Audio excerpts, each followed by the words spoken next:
قربان جائیں صحابہ کرام رضوان اللہ علیہم اجمعین کی زندگیوں پر اور نبی علیہ الصلوۃ والسلام کی ان کے تربیت فرمانے پر کہنے لگے مجھ سے آگے مجھے آہٹ محسوس ہوئی کہ یہاں پر تو پہلے ہی کوئی شخص موجود ہے. اب پھر وہ شخص جو موجود تھا اس نے اللہ اکبر کہا, نماز نفل شروع کی. توجہ رہے آپ کی. اللہ اکبر کہنے کے بعد سورہ فاتحہ الحمدللہ رب العالمین شروع کر دی. سورہ فاتحہ پڑھی, سورہ بقرہ پڑھ لی, آل عمران بھی پہلی رکعت میں پڑھ دی, سورہ نساء بھی پڑھ لی. 1 2 3 4 5 کرتے کرتے ایک رکعت میں سارا قرآن ہی اس نے پڑھ دیا. آہستہ نہیں, بلند آواز سے ذرا. ایک رکعت میں سارا قرآن ہی پڑھ دیا. رکوع کیا, سجدہ ہوا, دوسری رکعت پڑھی. پھر جب اس نے سلام پھیرا تو میں اب حیران تھا. صحابی کہتے ہیں مفہوم, اتنی عظیم شخصیت کہ مجھ سے پہلے سے موجود اور سارا قرآن ہی پڑھ لیا. کہنے لگے سلام پھیرا, سلام پھیرنے کے بعد جب میں نے چہرے کی طرف دیکھا تو پتا چلا یہ تو امیر المؤمنین حضرت عثمان غنی ہیں. یہ تو امیر المؤمنین حضرت عثمان غنی ہیں. یہ وہ حضرات کے جو دن میں رعایا کی دیکھ بھال کیا کرتے, دن میں مسند خلافت پر بھی تشریف فرما ہوتے, وقت کے حاکم بھی ہیں, مخلوق کو بھی راضی کرتے ہیں اور رات کو اپنے رب کو بھی راضی کرتے ہیں. آج ہم ایسے حکمران کہاں سے لائیں؟ آج سب کچھ دیکھنے کے باوجود ارباب اقتدار اپنی آنکھیں بند کیے ہوئے ہیں. حضرت فاروق اعظم رضی اللہ تعالیٰ عنہ کے زمانہ مبارکہ میں ایک مرتبہ قحط پڑ گیا. انداز حکمرانی دیکھیے, تو آپ نے اپنے اوپر تیل, زیتون, روغنی چیزوں کو حرام کر دیا کہ جب تک ساروں کے کھانے کے لیے موجود نہیں ہوگا تب تک عمر بھی اسے نہیں کھائے گا. اور پھر مدینہ طیبہ کے ارد گرد والے جتنے حضرات تھے آپ نے سب کو حکم بھیجا کہ سارے مدینہ طیبہ میں آ جائیں. قحط جو پڑ گیا, کھانے پینے کے لیے کچھ موجود نہیں تھا. ارشاد فرمایا دائیں بائیں والے حضرات سارے مدینہ طیبہ میں آ جائیں, جس قدر بیت المال میں مال موجود ہے سارے مل کے برابر کھائیں گے, اور جب ختم ہو جائے گا موت آئے گی تو سارے ایک ساتھ مر جائیں گے. یہ ہے انداز حکمرانی. اور آج 14 صدیوں کے بعد ہمارا انداز حکمرانی دیکھیے کہ جنوبی پنجاب سارا ڈوب گیا, بلوچستان کا علاقہ آپ کے سامنے ہے, سندھ میں جگہ جگہ پر 10-10 فٹ تک پانی آج تک کھڑا ہوا ہے. خیبر پختونخوا کے اندر کالام سوات کی تازہ ترین صورتحال آپ کے سامنے ہے. اور ہم ہیں کہ اپنی ہی صرف اس حکومت بنائی ہوئی 4 دیواری کے اندر ہر لیڈر, ہر سیاستدان بس اس کے اندر بند ہے. اور اگر جاتے بھی ہیں تو صرف متاثرین کے زخموں پر نمک چھڑکنے کے لیے فوٹو سیشن ہوا, تصویریں بن گئی, نیوز چل گئی اور بس پھر نکل گئے. جب تک ہمارے اندر سے احساس پیدا نہیں ہوگا اس وقت تک کچھ بھی نہیں بننے والا. صاحب اقتدار لوگوں کو چونکہ اللہ تعالیٰ نے وسائل دیے ہیں, اللہ تعالیٰ نے انہیں سب کچھ عطا کیا ہوا ہے, لہذا بنیادی طور پر ان کی ذمہ داری بنتی ہے کہ اپنی رعایا کی خبر گیری کریں, اپنے رعایا کے حالات سے آگاہی حاصل کریں. اور یہاں تو سب کچھ ہونے کے باوجود از راہ تمسخر ان کا مذاق اڑایا جاتا ہے کہ 2 روٹیاں کھانے کے بجائے آپ 1 روٹی کھا لیں. اگر کوئی شخص 3 وقت چائے پیتا ہے تو وہ 3 کے بجائے 1 وقت میں چائے پی لے. اس طرح جناب چیزیں سستی ہو جائیں گی. الامان والحفیظ.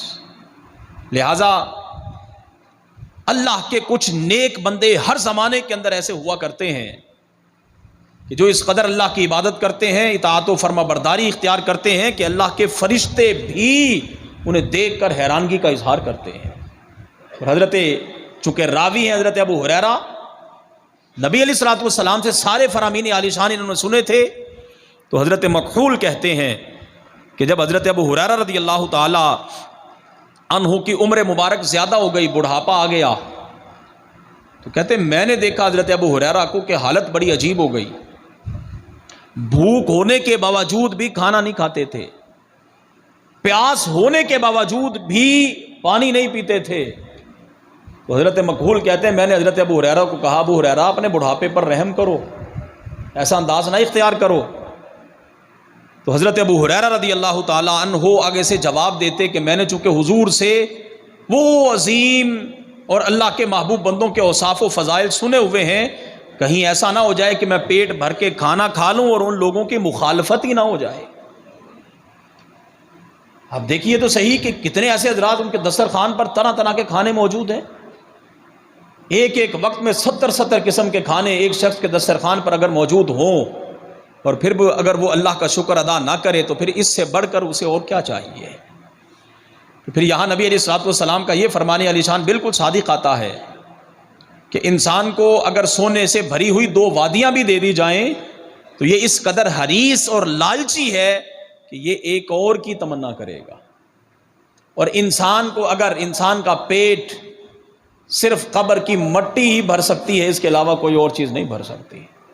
میں اور آپ اگر چاہتے ہیں کہ ہمیں دلی سکون نصیب ہو جائے تو اس سکون کو حاصل کرنے کا ایک طریقہ یہ بھی ہے کہ ہم چھوٹی چھوٹی جب خوشیاں ہمیں ملیں تو ہم ہر خوشی ہر نعمت کے ملنے پر الحمدللہ زبان سے کہنے کی عادت بنا لیں.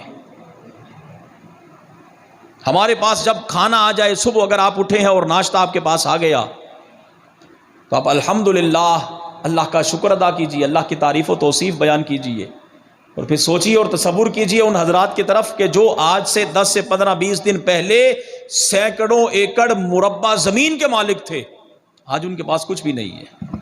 آپ تو بڑے خوش نصیب ہیں کہ ہمارے پاس چلیں وقت پر کھانا تو آ گیا. اگر جسم ڈھانپنے کے لیے اچھا لباس آپ کو میسر آ جاتا ہے تو اللہ کا شکر ادا کیجیے. اگر رہنے کے لیے آپ کے پاس چھت ہے پھر بھی اللہ کا شکر ادا کیجیے. اور اگر شکر نہ ادا کر سکیں تو پھر دیکھیے باہر نکل کر ان حضرات کی طرف کہ جن کے پاس اپنا سب کچھ ہونے کے باوجود برباد ہو گیا، پانی کے نظر ہو گیا، اور آج وہ خیمے لگائے ہوئے بیٹھے ہیں. جب ہم چھوٹی چھوٹی چیزوں کے ملنے پر اللہ کا شکر ادا کرنے کی عادت اپنائیں گے تو پھر یقیناً کبھی بھی نہ تو بے شکری ہوگی اور نہ ہی کبھی بے صبری کا اظہار پایا جائے گا. اور جب گھر کے بڑے ہر بات پر الحمدللہ الحمدللہ الحمدللہ اللہ کا شکر ادا کریں گے تو پھر چھوٹے تو بڑوں کو دیکھ کر سیکھتے ہیں. جب آپ کی زبان سے ہر کام کے اور ہر چیز کے آنے پر ہر نعمت کے ملنے پر الحمدللہ کا لفظ نکلے گا تو پھر یقیناً آپ کے گھر میں موجود چھوٹا بچہ بھی تو یہی عادت اپناتے ہوئے ہر بات پر الحمدللہ کہا کرے گا. ناشکری اور بے صبری ویسے ہی خود بخود ختم ہو جائے گی. تو ہمارے لیے آج ضروری یہ ہے کہ ہم ان حضرات کی سیرت و صورت کو اپنائیں کہ جن کو آج دنیا سے گزرے ہوئے ایک زمانہ بیت گیا، ایک زمانہ گزر گیا، لیکن اس کے باوجود آج ان کا نام، کردار، تعریف، توصیف، فضائل، مناقب سب کچھ زندہ ہوتا بندہ ہے. اور یہ ایسا کیوں ہے؟ اس لیے کہ انہوں نے اپنے رب سے صلح کر لی، انہوں نے اپنے رب کو راضی کر لیا. اور پھر جو رب کو راضی کرتا ہے، جو رب کو راضی کرتا ہے تو پھر ان کے حالات ایسے ہوتے ہیں کہ حضرت حبیب بن سلیم ایک مقام پر نماز پڑھ رہے تھے، گزرنے والا پاس سے گزرا اور اس نے دیکھا کہ 7 بکریاں بھی چر رہی ہیں، 7 بکریاں بھی چر رہی ہیں. اللہ اکبر. اور بکریوں کی نگہبانی اور دیکھ بھال بھیڑیا کر رہا ہے. بکریاں چر رہی ہیں، جو بکریوں کا مالک ہے وہ عبادت میں مصروف ہے. بکریوں کی نگہبانی بھیڑیا کر رہا ہے کہ جس کا کام ہی بکریوں کو کھانا ہے. دیکھنے والے نے جب یہ منظر دیکھا تو بڑا حیران ہوا اور کہنے لگا حضرت یہ کیا منظر ہے؟ بھیڑیے کا کام ہے بکریاں کھانا، لیکن آج تو معاملہ ہی برعکس ہو گیا کہ بھیڑیا ہی بکریوں کی رکھوالی کر رہا ہے. یہ بھیڑیے کی اور بکریوں کی صلح کب سے ہو گئی؟ توجہ رہے اب آپ کی. بھیڑیے کی اور بکریوں کی صلح کب سے ہو گئی؟ تو حضرت حبیب بن سلیم نے بڑا ایک خوبصورت جواب دیا، بڑا خوبصورت ایک جواب دیا. آپ فرمانے لگے بھیڑیے کی اور بکریوں کی صلح تب سے ہو گئی جب حبیب کی اور رب کی صلح ہو گئی. جب آپ کی اور رب کی، جب ہماری اور رب کی صلح ہو جائے تو پھر رب العالمین ساری کائنات کو آپ کے تابع کر دے گا. مشہور حدیث قدسی ہے کہ اللہ تعالیٰ جب کسی بندے سے محبت کا ارادہ فرماتا ہے تو پھر جبریل امین کو بلاتا ہے اور ارشاد فرماتا ہے جبریل میں فلاں بندے سے محبت کرتا ہوں، تو بھی اس سے محبت کر۔ پھر دوبارہ پروردگار عالم جبریل امین کو حکم فرماتا ہے جبریل آسمان میں اعلان کر دے فلاں بندے سے اللہ بھی محبت کرتا ہے، جبریل بھی محبت کرتا ہے، اے آسمان والو تم بھی فلاں بندے سے محبت کرو، لہذا آسمان والے بھی اس سے محبت کرنے لگتے ہیں۔ پھر اللہ تعالیٰ جبریل امین کو بلاتا ہے اور حکم ارشاد فرماتا ہے اے جبرائیل زمین میں چلا جا اور جا کر اعلان کر دے کہ فلاں بندے سے اللہ، جبریل، آسمانی مخلوق محبت کرتی ہے، اے زمین والو تم بھی فلاں بندے سے محبت کرو۔ تو پھر لوگوں کے دلوں میں اس بندے کی محبت ڈال دی جاتی ہے، اور پھر جب محبت ڈالی جاتی ہے